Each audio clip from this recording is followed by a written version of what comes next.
There are moments in war that never make it into reports. No body counts, no medals, just silence and memory. It was supposed to be routine, a US platoon pushing through a patch of dense jungle, somewhere in Phuoc Tuy province. 28 men, radio contacts steady, weapons loaded, patrol formation tight, and just off their flank, 5 Australians, SAS, watching, not from arrogance, not from disinterest, but from orders to observe, not engage. At first, nothing seemed off. The birds kept singing. The jungle held its breath like it always did, but then, a stillness. Too perfect. A silence the Australians had learned to fear. The point man walked straight past a vine that had been cut, then retied, the kind of sign only a ghost would catch. The ambush was already set. But the SAS couldn't shout, couldn't warn, couldn't move. They could only watch. What happened next would haunt them longer than any firefight ever could. And it all began with a decision. Stay hidden, or save them. Quang Tri Province, 1967. Mid-morning.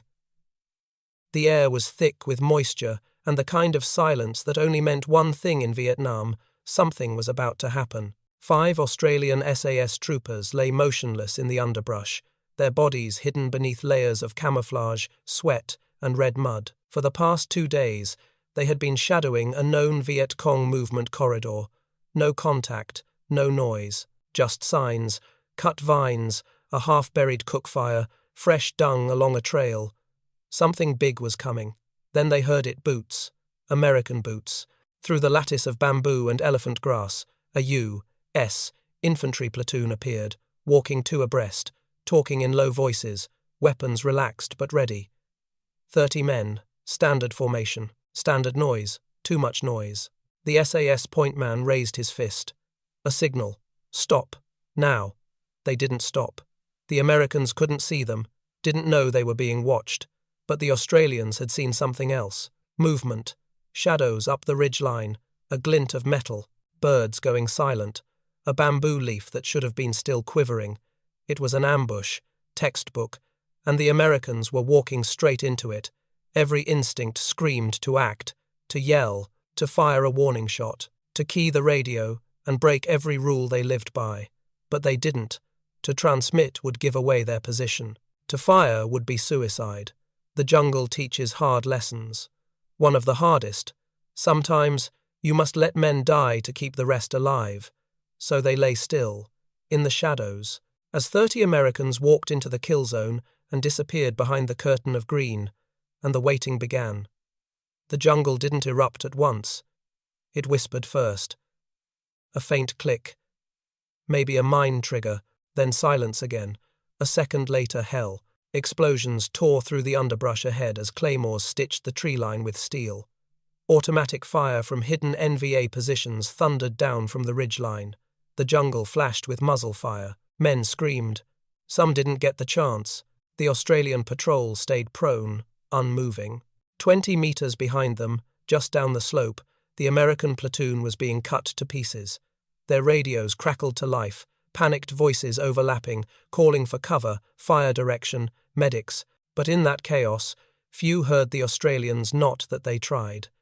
The SAS hadn't been assigned to support this US unit. Their mission was silent reconnaissance of enemy troop movements across the Dong Ha corridor. Engage no one, reveal nothing, report everything. But now their maps were soaked in blood they hadn't drawn. Trooper Mick Rawlins stared through the scope of his suppressed L1A1. He had clear eyes on 2 NVA gunners raking the U.S. rear element. One squeeze of the trigger, and he could drop both. Maybe give the Americans time to regroup, maybe save lives. But his patrol commander never gave the order, and Rawlins didn't fire. They weren't heartless. They were cold by training, by necessity. They had been taught in the Borneo jungles and Malayan highlands that emotion got men killed faster than bullets. Patience, discipline, silence, those were the weapons they carried more faithfully than any rifle.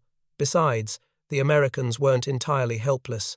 Some of them fought like demons, dragging wounded back, forming a firing line, calling in smoke for cover. But it was chaos. No cohesion. No idea where the ambush had come from. Just raw instinct and bravery. For 37 minutes, the SAS patrol watched the battle unfold, a brutal, lopsided firefight that stripped away every illusion of control. Some of the Americans broke through the side of the ambush and scattered into the jungle. Others never moved again. When the shooting stopped, the jungle swallowed the noise as fast as it had unleashed it. The NVA melted away, leaving only wreckage and silence. The Australians didn't move. Not yet. Not for hours. Because if there's one thing worse than watching men die, it's running to help and becoming the next body on the ground. By late afternoon, the jungle was still again the way it always was after blood. Steam rose gently from the warm soil, mixing with the haze of cordite and iron. The crows hadn't come yet. Not here. The dead weren't in the open long enough. The NVA had dragged most of their fallen back into the tree line. The Americans had done the same when they could. But not all. Through the rubbery vines and broken undergrowth, Sergeant Ian Wallace and his patrol of 5 SAS men began inching forward. No longer tracking, no longer watching. Now, assessing, recording, remembering. They moved slowly, deliberately, every footstep chosen, every breath controlled. The firefight had been over for 3 hours, but that didn't mean it was safe. No birds, no insects. That was always the tell. And then they found it, the kill zone. Cratered earth, drag marks, blood trails. A broken PRC-25 radio still hissing static into the dirt. An M16 split open at the receiver. A single tan combat boot, the laces still tied, upright in the mud. Trooper Rawlins crouched beside the body of a young American. His dog tags had been taken by his mates, or by the NVA, no one would ever know. But his left hand still clutched a photo. 3 kids, a woman smiling. No one spoke. Wallace opened his notebook and began sketching the terrain. Ambush points, entry routes, likely fallback trails. This wasn't emotionless. It was cold memory filed and sealed, because this wasn't over. A second patrol, possibly another American unit, would come through here soon, maybe searching for the missing, maybe out for revenge. Either way, they'd walk through this killing field blind. Unless someone warned them. Wallace made the call. Using a burst transmission method through the ANPRC-64, their signaller sent a coded message to HQ. Ambush site, coordinates attached, multiple U.S., Kia, avoid area. NVA trail westbound, possible camp location ahead. Then, silence again. They didn't stick around to help bury the dead. That wasn't their job. They didn't stack weapons or burn gear. They moved. By nightfall, the patrol had looped wide around the engagement zone. Their orders were clear. Track the NVA withdrawal route. Confirm whether this was a rogue ambush cell or part of something larger, a coordinated trap along the Dong Ha Valley. Wallace didn't speak as they crossed the riverbed, just held up a clenched fist when he spotted fresh boot prints, local sandals, angled wide in retreat. Still fresh, still wet. The ghosts were still ahead. Behind them, only silence and ash. No medals. No vengeance. Just the memory of a firefight they hadn't fought, and the knowledge they'd remember every second of it. Because sometimes, the most painful thing isn't what you do in war. It's what you don't. The tracks grew clearer as the night deepened. Fresh heel, imprints in soft earth. Leaves pushed aside. Once, a strand of hair caught on a thorn branch, coarse, black. The signs didn't just speak. They shouted. Wallace and his patrol followed without a word. Every man understood what came next. Counter-tracking. You hunt an ambush team after it thinks it's safe. After it believes the ghosts are gone. That's when the SAS were most dangerous. At 0300, they paused. Not to rest, to listen. The jungle, now slowly coming back to life after the earlier gunfire, had gone quiet again. Not dead. Listening, watching, just like them. Rawlins raised a hand, 2 fingers extended. Sentry sign. Someone was posted ahead. Wallace crawled forward on his belly. Through thorns, through damp roots, through the stink of wet rot and old blood. And then he saw it. 2 NVA soldiers sitting under a lean-to made of banana leaves. One dozed, the other smoked, rifle laid across his lap. Beyond them, a faint glow flickered. More men, maybe 10 or more, crowded around a low fire, laughing. eating, joking, the same ones who had laughed after killing Americans a few hours earlier. Wallace didn't think about that. He noted the number of rifles, their configuration, their routines, where they placed their packs, how often the sentry looked over his shoulder. This wasn't revenge, this was calculation. He slid back into the dark. The patrol withdrew 300 meters, then dug into a shallow depression near a dry stream bed. Claymore mines were wired, rifles cleaned in silence. The jungle crouched with them, hushed and thick. Nothing moved that wasn't meant to. At dawn, Wallace made the decision. They wouldn't strike, not yet. Why?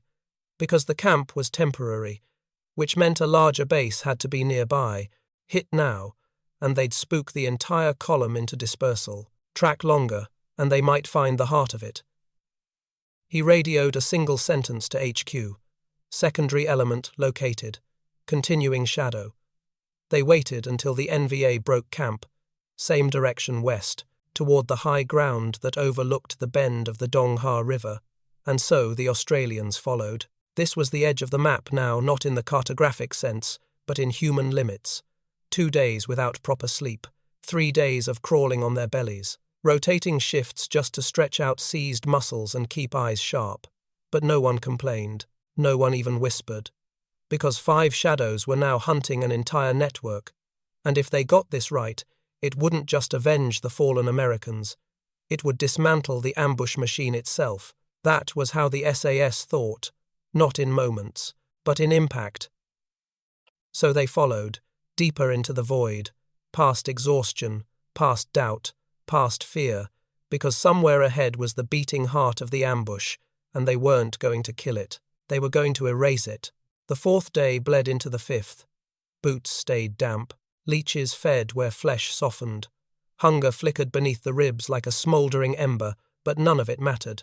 They were close. Tracks multiplied. Rations discarded. The smell of fish sauce hung in the undergrowth like a flag. Even Wallace, usually stone-faced, muttered a quiet Jesus as they crested the ridge. Below, half shielded by thick canopy and nestled in a valley hollow, lay the camp.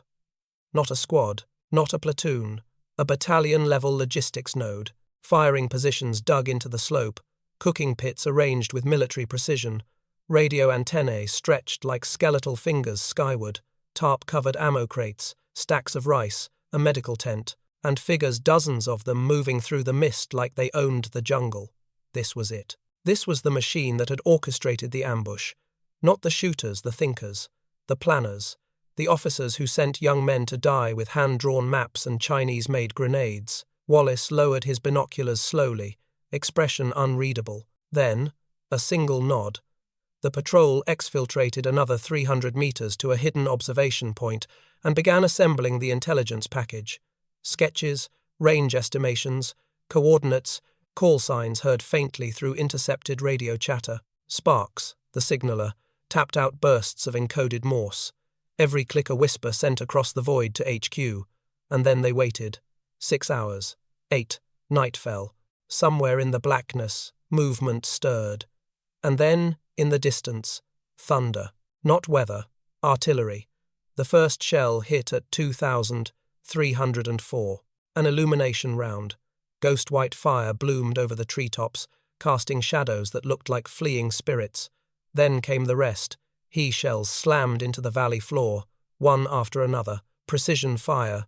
No warnings. No chance for evacuation. The jungle convulsed. Screams rose, then broke. Ammo caches cooked off, crackling like dry leaves in a furnace.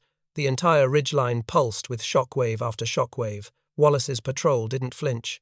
They watched through scopes, counted silhouettes, marked attempted withdrawals. And when a squad of NVA tried to break north toward a game trail, the Australians were already waiting still as the earth, silent as smoke. The contact lasted 17 seconds. 4 suppressed shots, then nothing. The silence afterward wasn't peace, it was aftermath. Smoke settled, leaves drifted down. Somewhere, a dog barked once, then stopped. Sparks radioed final confirmation.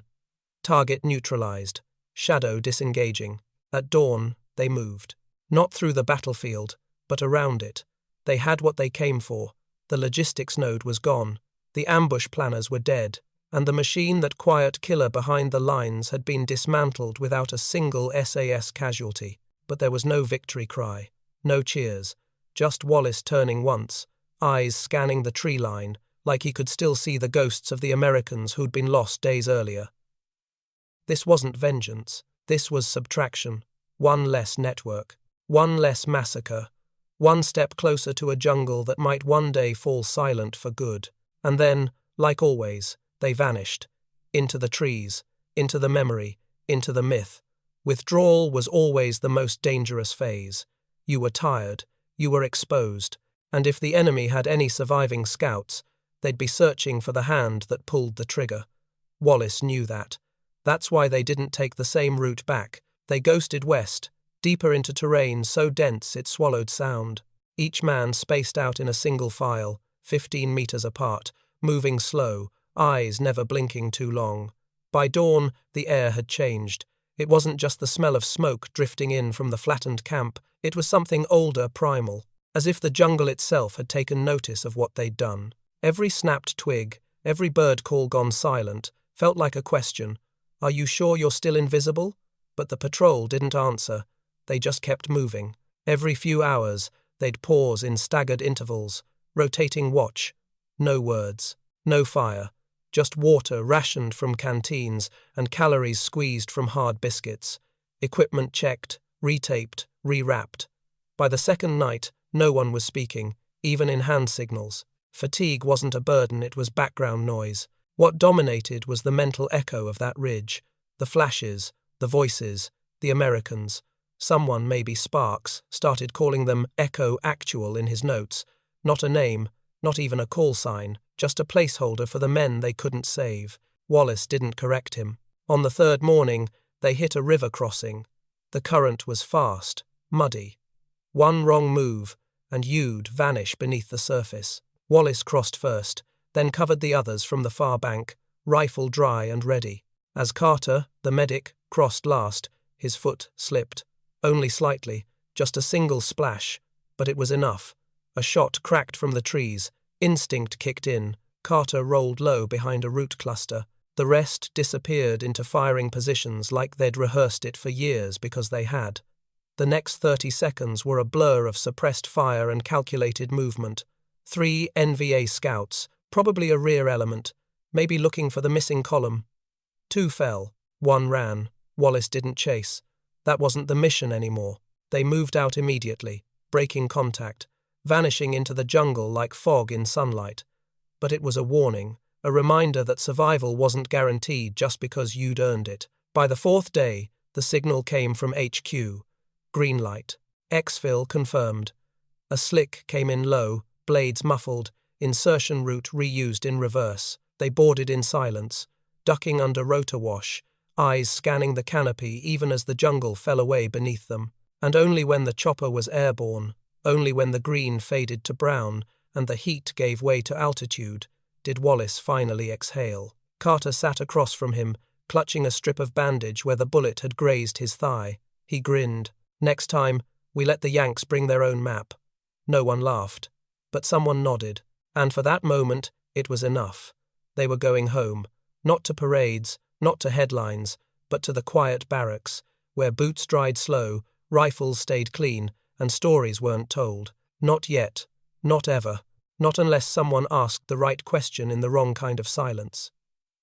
Back at Nui Dat, the debrief room was cold, in a way the jungle never was. Concrete walls, humming fans, and the stale smell of sweat soaked into canvas chairs. Wallace sat at the head of the table, flanked by Carter and Sparks. A map was pinned to the wall. The valley, now a blackened scar of craters and ash, was marked with red pencil. A major enemy node, erased. Colonel Davidson glanced at the scribbled patrol log, then at Wallace. "You watched the ambush?" Wallace didn't flinch. "We were in position before they walked in, and no way to warn them?" A long pause. "Not without giving away our presence. We'd have been exposed. The enemy might have pulled back, vanished before we ever found the logistics site." The colonel's eyes tightened. He wasn't accusing, just confirming. Sparks cleared his throat, voice quiet. "We saw them die. The whole platoon. Less than 2 minutes. Carter added. They didn't scream long. No one said anything for a while. The fan kept spinning. Somewhere outside, a helicopter spooled up for a medevac run. The war hadn't stopped. You made the right call, Davidson finally said. Strategically, you neutralized an entire logistics chain. You saved hundreds of lives down the line, but he didn't finish the sentence.